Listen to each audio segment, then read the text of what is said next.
nakalocate po siya sa Little Santa Cruz Island.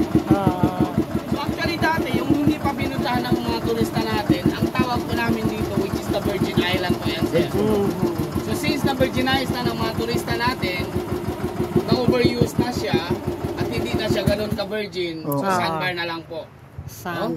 Okay, so we can go down there and take some photos along the area within 5 to 10 minutes. Okay, sure. Bawal lang po maligo dito sa lugar natin kasi minsan nandyan din po yung mga stingray.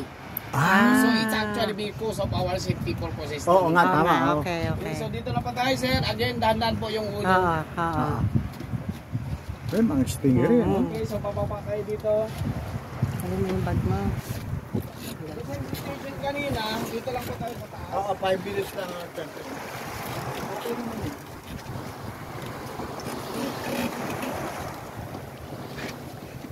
Yung konyo, ma'am.